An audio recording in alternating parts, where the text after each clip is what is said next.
भारत में कुल 10 महारत्न कंपनियां हैं। इनमें से एक है सेल यानी स्टील अथॉरिटी ऑफ इंडिया, जो जाहिर सी बात है एक सरकारी कंपनी है। बड़ी खबर यह है कि सेल में सैकड़ों करोड़ रुपए के एक बड़े घोटाले का खुलासा हुआ है। सेल के ही एक अधिकारी हुआ करते थे राजीव भाटिया, अभी भी हैं लेकिन सेल के साथ नहीं है। वो इस घोटाले के विसल ब्लोअर के रूप में उभर कर आए और इस पूरे स्कैम का पर्दाफाश कर दिया। सेंट्रल विजिलेंस कमीशन और सीबीआई जब इसकी जांच कर रहे थे तो उन्होंने पाया कि सेल एक ऐसी कंपनी को अपना माल कौड़ियों के भाव देकर खुद को नुकसान में डाल रही थी जो 8 दिन पहले ही अस्तित्व में आई थी। लेकिन बात यही खत्म नहीं होती। इलेक्शन कमीशन ने खुलासा किया कि जिस कंपनी को सेल कौड़ियों के भाव माल बेच रही थी उसी ने आगे चलकर भाजपा को 30 करोड़ रुपए के चुनावी बॉन्ड मुहैया करवाए। राजीव भाटिया, जिन्होंने इस 800 करोड़ के घोटाले का खुलासा किया, उन्हें पहले सेल ने निलंबित किया और जब उनका कार्यकाल खत्म होने में 7 साल बाकी थे तो उन्हें जबरन वीआरएस लेने पर मजबूर कर दिया। उसके बाद राजीव भाटिया सेल के चेयरमैन श्री अमरिंदु प्रकाश को एक ओपन लेटर के जरिए डिबेट करने के लिए चैलेंज करते हैं, लेकिन चेयरमैन डिबेट में जाने से मना कर देते हैं। ये लेटर 1 मई 2025 को भेजा गया, जैसा कि मेल पर लिखी हुई तारीख से पता चल रहा है। पिछले कुछ सालों में लोकपाल के पास कई शिकायतें आती हैं कि भारत सरकार की company steel authority of India limited में भ्रष्टाचार की वजह से भारी नुकसान हो रहा है। कंपनी के ही अधिकारी शिकायतकर्ता बनते हैं। सबसे बड़ी बात यह है, अब ये कहानी है जनता के टैक्स के पैसे से काला धन जमा करने की, जिसकी जांच सीवीसी यानी सेंट्रल विजिलेंस कमीशन ने शुरू की।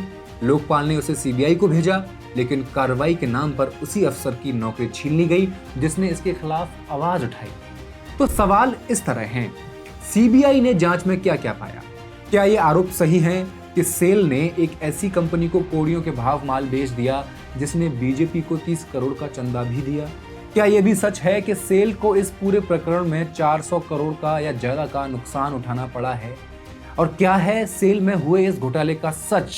क्या कहती है लोकपाल सीबीआई की अंतिम रिपोर्ट? फैक्ट्स एंड फिगर्स के इस एपिसोड में आई विल एक्सप्लेन।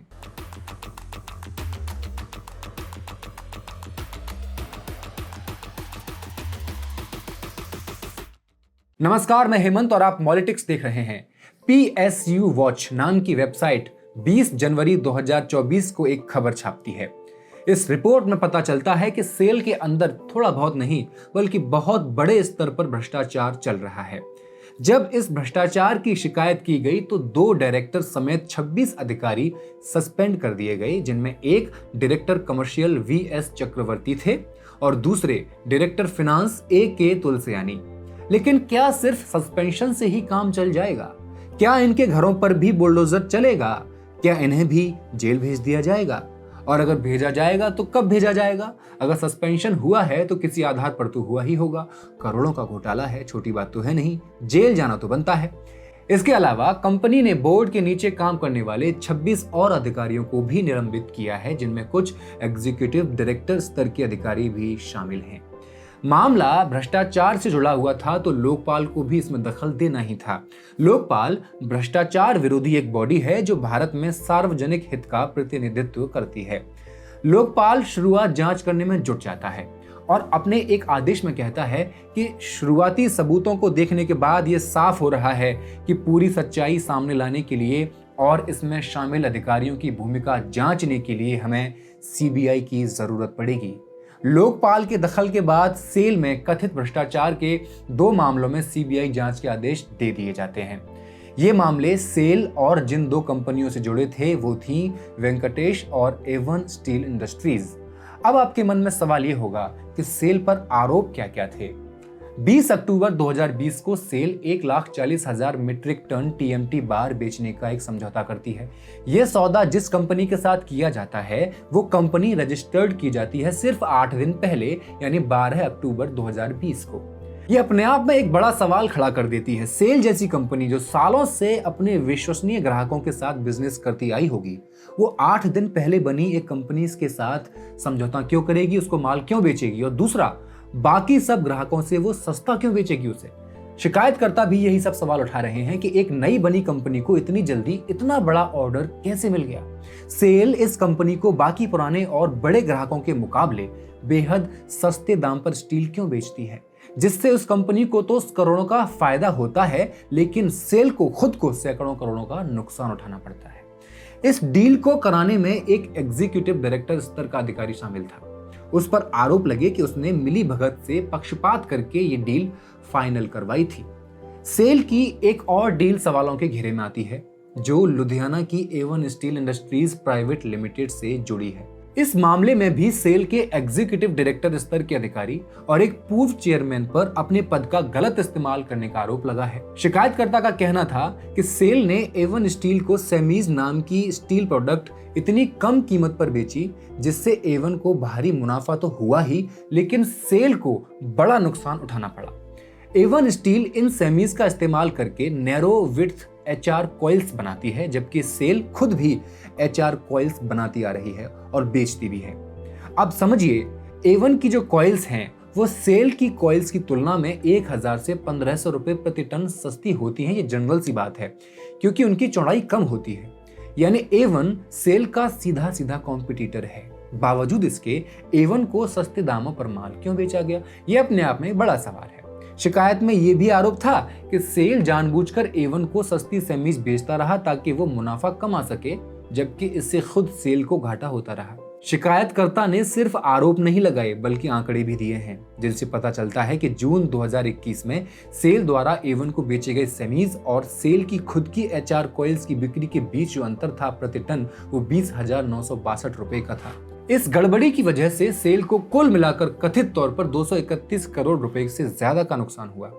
फिर एक रिपोर्ट द वायर पर पब्लिश होती है, जिसमें सामने आता है कि अक्टूबर 2024 में CBI ने एक FIR दर्ज की थी, जिसमें एक ऐसी कंपनी का नाम सामने आया था जो भाजपा को चंदा देती रही है। ये कंपनी है Apco Infratech private limited. Company की वेबसाइट पर लिखा है कि एप्को प्रधानमंत्री मोदी के भारत को $5 ट्रिलियन की अर्थव्यवस्था बनाने के सपने में एक अहम साथी है। चुनाव आयोग जब 14 मार्च 2025 को इलेक्टोरल बॉन्ड के आंकड़े जारी करता है, तो उनसे पता चलता है कि इस कंपनी ने 15 जनवरी 2020 से लेकर 12 अक्टूबर 2023 तक कुल 30 करोड़ रुपए के चुनावी बॉन्ड खरीदे थे, जिन्हें भाजपा ने अपने लिए इस्तेमाल किया है। एप्को पर आरोप था कि उसने Venkatesh infra projects private limited यानी VIPPL के साथ मिलकर सेल को बड़ा नुकसान पहुंचाया है, जिस पर लोकपाल ने 10 जनवरी 2024 को अपने फैसले में इस MOU की कड़ी आलोचना भी की। न्यायमूर्ति अभिलाषा कुमारी, अर्चना रामासुंदरम और महेंद्र सिंह की पीठ ने कहा था कि ऐसा लगता है कि सेल के अधिकारियों ने सही सावधानी नहीं दिखाई। इसी वजह से VIPPL को उस रेट पर सामान नहीं दिया गया जितने में बाकियों को दिया जाता रहा है। लोकपाल ने सेल के अंदर की प्रक्रियाओं पर भी सवाल उठाए। उन्होंने कहा कि यह सिर्फ आर्थिक नुकसान का मामला नहीं है, बल्कि यह भी देखना जरूरी है कि कहीं ऐसा तो नहीं है कि सिस्टम को जानबूझकर नुकसान पहुंचाकर किसी और कंपनी को फायदा पहुंचाने की कोशिश हुई है। स्टील मार्केट के बड़े बड़े जानकार बताते हैं कि सेल के कुछ अधिकारियों ने मिली भगत करके सिस्टम में गड़बड़ी की है। दी वायर हिंदी की खास जांच में पता चला है कि सेल में कई गड़बड़ियां हो रही हैं और कुछ अधिकारी इन गड़बड़ियों में शामिल हैं। सबसे बड़ा आरोप यह है कि सेल ने 100 से ज्यादा कंपनियों को सस्ते दामों पर 11 लाख मीट्रिक टन से ज्यादा स्टील बेचा है। ये कंपनियां असल में सेल से माल खरीदकर उनसे कोई प्रोडक्ट का निर्माण का काम नहीं कर रही थीं, बल्कि ये कंपनियां सेल से सस्ता स्टील खरीदकर उसे महंगे दामों पर दूसरी कंपनियों को सीधे सीधे बेच रही थीं। अब होता यह है कि सेल अपनी कंस्ट्रक्शन कंपनियों को लोन भी देता है, वो भी बिना इंटरेस्ट का, ताकि वे आसानी से स्टील खरीद सकें। लेकिन अगर कोई कंपनी इस सुविधा का फायदा नहीं उठाती है तो उसे उतनी ही छूट दे दी जाती है जब वो पेमेंट करता है। लोकपाल के पास आई शिकायतों के मुताबिक इस पूरी गड़बड़ी से सेल को 400 करोड़ रुपए से ज्यादा का नुकसान होने की खबर सामने आती है। अभी भी सवाल यही था, क्यों और किसके कहने पर सेल ने 8 दिन पुरानी कंपनी के साथ ये डील की? जवाब है एप्को। एप्को एक प्रमाण पत्र देता है सेल को, जिसके आधार पर 20 अक्टूबर 2020 को सेल VIPPL के साथ एक साल में 1.5 lakh metric ton steel supply करने का समझौता कर लेता है। अब मामला पेचीदा तब हुआ जब पता चला VIPPL पर आरोप है कि ये कोई ऐसी असली कंपनी थी ही नहीं जो माल खरीद के किसी प्रोडक्ट का निर्माण करे, बल्कि वो तो सेल से सस्ते में खरीद के तुरंत दूसरों को महंगे दाम में बेच रही थी। बावजूद इसके वीआईपीपीएल को उन कंपनियों से भी ज्यादा छूट मिली जो कुछ ना कुछ निर्माण कार्य करती थी। वीआईपीपीएल के साथ सेल का जो करार हुआ था उसके मुताबिक जो स्टील वीआईपीपीएल को मिला था उसका इस्तेमाल निर्माण के लिए होना ही था। लेकिन क्या वीआईपीपीएल ने ऐसा किया? नहीं किया। इसमें किसकी कमी रही? क्या सेल के अधिकारियों को इस कंपनी के बारे में पता नहीं था? सीवीसी की जांच में यह बात सामने आई कि सेल के अधिकारियों ने वीआईपीपीएल के साथ समझौता करने से पहले उसकी ठीक से जांच पड़ताल नहीं की थी। आप भोली भाली जनता हैं, आप सोच रहे होंगे कि सरकारी आदमी जांच वांच कहां करते होंगे, हो गई होगी भूल चूक। लेकिन दिलचस्प बात यह है कि वीआईपीपीएल कंपनी 12 अक्टूबर 2020 को बनी थी, यानी सेल के साथ करार करने से सिर्फ 8 दिन पहले। सेल की सफाई ये भी थी कि वीआईपीपीएल कंस्ट्रक्शन कंपनी है या नहीं, इसकी जांच उन्होंने इसलिए नहीं की क्योंकि उनकी एमओयू नीति में ऐसा कोई नियम नहीं था।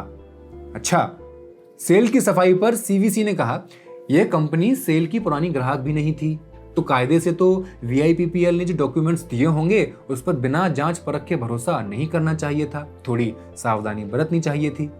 लेकिन आरोप यहीं खत्म नहीं होते। ये भी पता चला कि वीआईपीपीएल ने करीब 1,24,000 मीट्रिक टन स्टील सेल से खरीदा और इसे अपनी कंस्ट्रक्शन साइट पर मंगवाने के बजाय सीधा दूसरी कंपनियों के नाम और पते पर मंगवाया। इसका मतलब है कि वीआईपीपीएल असल में सेल से स्टील खरीदकर दूसरी कंपनियों को दे रहा था, बेच रहा था सीधे सीधे। अब सबसे बड़ी बात यह है, समझने वाली बात है, समझने की कोशिश करना, बहुत ध्यान से सुनना। वीआईपीपीएल और सेल के बीच जो एमओयू हुआ वो एपको द्वारा जारी किए गए एक प्रमाण पत्र की वजह से हुआ था। एपको जिम्मेदारी ले रहा था। पेच इसमें यह था कि एपको ने यह प्रमाण पत्र 12 सितंबर 2020 को दिया था। आई रिपीट, 12 सितंबर 2020 को। और वीआईपीपीएल कब अस्तित्व में आई थी? 12 अक्टूबर को। है ना कमाल की बात? यानी एपको ने यह प्रमाण पत्र वीआईपीपीएल के बनने से पहले ही जारी कर दिया। उस प्रमाण पत्र में लिखा था कि वीआईपीपीएल एपको के 11 प्रोजेक्ट्स पर काम कर रही है, जिनमें एक्सप्रेसवे प्रोजेक्ट्स भी शामिल हैं और उसका काम संतोषजनक है। इस पूरे मामले की जांच करते करते सेल की विजिलेंस टीम 23 मार्च 2023 को एपको के पास पहुंच जाती है और पूछती है कि भाई वीआईपीपीएल को जो वर्क ऑर्डर दिए गए थे, जो प्रमाण पत्र जारी किए गए, उनकी वजह क्या थी? इसके जवाब में एपको ने 22 अप्रैल 2023 को कहा कि वीआईपीपीएल की प्रमोटर हैं एकता अग्रवाल, उनके साथ उनकी लंबे समय से संबंध है। ये कंपनी पहले वेंकटेश स्टील नाम से काम करती थी। वीआईपीपीएल नाम को एमसीए ने 7 सितंबर 2020 को मंजूरी दी थी, जिसके बाद एपको ने अपने पुराने ऑर्डर नई कंपनी को ट्रांसफर कर दिए। जब एपको से कहा गया कि पुराने वर्क ऑर्डर इस कंपनी के मुहैया करवा दीजिए तो एपको ने जानते हो क्या कहा? वे पुराने वर्क ऑर्डर उपलब्ध नहीं करवा सकते हम, क्योंकि ज्यादातर प्रोजेक्ट्स अब बंद हो चुके हैं। वाह, फिर से पेंच फंसा। सबसे बड़ी बात यह रही कि एपको ने साफ साफ ये भी बतला दिया कि उन्होंने जो प्रमाण पत्र जारी किया था सेल को वीआईपीपीएल की जिम्मेदारी लेने के लिए, वो सीधे सेल के लिए था ही नहीं। तो सवाल उठता है, अगर प्रमाण पत्र सेल को नहीं दिया गया था सीधे सीधे, तो फिर सेल ने क्यों कहा कि हमने वीआईपीपीएल को इसलिए माल बेचा क्योंकि एपको ने प्रमाण पत्र उनको दिया था? क्यों फिर इतनी नई कंपनी को कम दाम पर स्टील की सप्लाई कर दी? उस प्रमाण पत्र में जानते हैं क्या लिखा था? उसमें लिखा था कि वीआईपीपीएल और एपको मिलकर पूरे देश में 11 इंफ्रास्ट्रक्चर प्रोजेक्ट्स पर रीइंफोर्समेंट और स्ट्रक्चरल स्टील का काम कर रहे हैं। इसमें एनएचएआई यानी national highways authority of India के कई प्रोजेक्ट भी शामिल बताए गए थे। लेकिन सीवीसी ने जांच की तो पता चला कि ये दावे झूठे थे। एनएचएआई ने भी सीवीओ सेल को बताया कि एपको उनके साथ सिर्फ 3 प्रोजेक्ट्स कर रहा था और उन प्रोजेक्ट्स में वीआईपीपीएल कभी भी सब कॉन्ट्रैक्टर था ही नहीं। इन सब बातों को देखकर सीवीओ सेल ने कहा कि वीआईपीपीएल का एपको के साथ लंबे समय से संबंध होने और उनके लिए काम करने का दावा भरोसेमंद नहीं लगता। सीवीओ ने यह भी कहा कि वीआईपीपीएल और एपको के बीच जो व्यापारिक गठजोड़ है वही इस पूरे मामले की सबसे बड़ी वजह है। तो सवाल यह है कि सेल इतना घाटा उठाकर सस्ते में सामान क्यों बेच रहा था? सवाल लौट फिर के वही है। और जिसे बेच रहा था वो भाजपा को चंदा भी दे रहा था। एपको कंपनी, जिसका रजिस्ट्रेशन लखनऊ के पते पर है, उसने 15 जनवरी 2020 से लेकर 12 अक्टूबर 2023 तक कुल 30 करोड़ रुपए के चुनावी बॉन्ड खरीदे थे। ये सारे चुनावी बॉन्ड भाजपा ने इस्तेमाल किए। उस वक्त मीडिया में खबरें थी कि भाजपा एपको पर खास नजर बनाई हुई थी। पिछले कुछ सालों में एप्को को कई बड़े और नामी सरकारी प्रोजेक्ट्स भी मिले हैं जिनकी कीमत हजारों करोड़ रुपए में बताई जाती है। इस कंपनी की वेबसाइट पर बताया गया है कि एप्को भारत में 10 एक्सप्रेसवे प्रोजेक्ट्स पर काम कर रही है। इनमें देश का पहला 14 लेन वाला दिल्ली मेरठ एक्सप्रेसवे भी शामिल है। इसके अलावा जम्मू कश्मीर की मशहूर जेड मोड़ सुरंग, मुंबई में केबल स्टे ब्रिज और दिल्ली एनसीआर क्षेत्र में एलिवेटेड वायाडक्ट मेट्रो प्रोजेक्ट जैसे बड़े काम भी एप्को कर रही है। ये सारे झोल काफी थे एफआईआर होने के लिए, इसलिए लोकपाल के निर्देश पर सीबीआई ने 10 अक्टूबर 2024 को इस मामले में एफआईआर दर्ज की। इस एफआईआर में वीआईपीपीएल के साथ साथ एप्को का भी नाम आरोपी के तौर पर लिया गया है। ये मामला आपराधिक साजिश, धोखाधड़ी, जालसाजी, जाली दस्तावेज का इस्तेमाल और भ्रष्टाचार निवारण अधिनियम के तहत दर्ज किया गया है। यह बात समझना जरूरी है कि नकली प्रोजेक्ट के नाम पर सेल से अनुचित फायदा लेने वाली ये कंपनियां अकेली नहीं हैं। पिछले कई सालों में वीआईपीपीएल जैसी कुल 43 कंपनियों पर लोकपाल में शिकायतें दर्ज कराई गई हैं जिन्होंने कंस्ट्रक्शन के नाम पर सेल की नीतियों का गलत फायदा उठाया है। इसके अलावा ऐसी कई कंपनियों की शिकायतें अभी भी सीवीसी और सेल के मुख्य सतर्कता अधिकारी यानी सीवीओ सेल के पास पेंडिंग है। हालांकि सेल की ओर से लगातार यही कहा गया कि वीआईपीपीएल कोई फर्जी या शेल कंपनी नहीं थी, बल्कि यह स्टील बाजार में एक वास्तविक और सक्रिय कारोबारी कंपनी थी। इसलिए उसे टीएमटी बार बेचने के प्रस्ताव को मंजूरी देने में कोई गड़बड़ी नहीं थी और कोई नुकसान भी नहीं हुआ। लेकिन लोकपाल ने इस बचाव को खारिज करते हुए लिखा कि ऐसा प्रतीत होता है कि सेल के अधिकारियों ने उचित सतर्कता नहीं बरती, जिसके चलते वीआईपीपीएल को अन्य ग्राहकों के मुकाबले कम दरों पर सामग्री दी गई। शीर्ष अधिकारियों से लेकर सीबीआई तक शिकायत कैसे पहुंची, ये भी बड़ा सवाल है। 17 नवंबर 2022 को सेल सीएमओ मुख्यालय कोलकाता में कार्यरत जनरल मैनेजर मार्केटिंग वाले और प्रोडक्ट मैनेजर राजीव भाटिया ने तत्कालीन सेल अध्यक्ष सोमा मंडल और डायरेक्टर कमर्शियल वीएस चक्रवर्ती को 3 शिकायतें भेजी।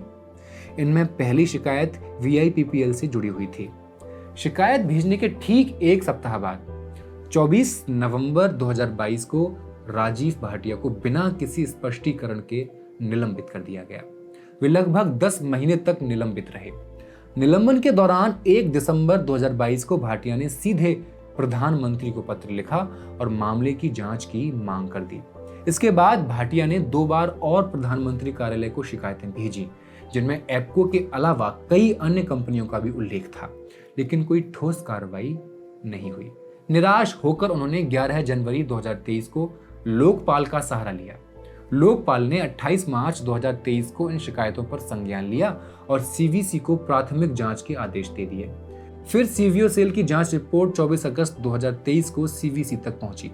ये पूरा प्रोसेस होने के बाद मामले की गंभीरता को देखते हुए लोकपाल के निर्देश पर सीबीआई ने 10 अक्टूबर 2024 को एफआईआर दर्ज कर ली। 10 जनवरी 2024 को लोकपाल ने सीबीआई को इस मामले की जांच के आदेश दे दिए। इसके तुरंत बाद 19 जनवरी 2024 को इस्पात मंत्रालय ने कुल 29 अधिकारियों को निलंबित कर दिया। आम चुनाव 2024 के बाद जून 2024 में सभी निलंबित अधिकारियों को बहाल कर दिया गया, लेकिन शिकायतकर्ता और इस पूरे प्रकरण को उजागर करने वाले राजीव भाटिया को सेल ने इस साल 16 फरवरी को कुछ अन्य अधिकारियों के साथ समय से पहले सेवानिवृत्त कर दिया। सेल ने इसका कारण बताया कि ये अधिकारी ईमानदारी और जवाबदेही के मानकों पर खरे नहीं उतरे थे। ये बात खास तौर पर ध्यान देने योग्य है कि राजीव भाटिया ने ही इस घोटाले को सामने लाया था, फिर भी उन्हें 7 साल पहले ही नौकरी छोड़ने को कहा जा चुका था। ये देश कहां जा रहा है पता नहीं, हमारा आपका टैक्स का पैसा कहां कहां इस्तेमाल हो रहा है पता नहीं। हम क्या कर सकते हैं हमको पता है, आप तक खबर पहुंचा सकते हैं और आपका काम फिलहाल इस वीडियो को ज्यादा से ज्यादा शेयर करना है ताकि इस स्कैम में लिप्त हर अधिकारी और हर नेता को सजा मिल सके। शुक्रिया।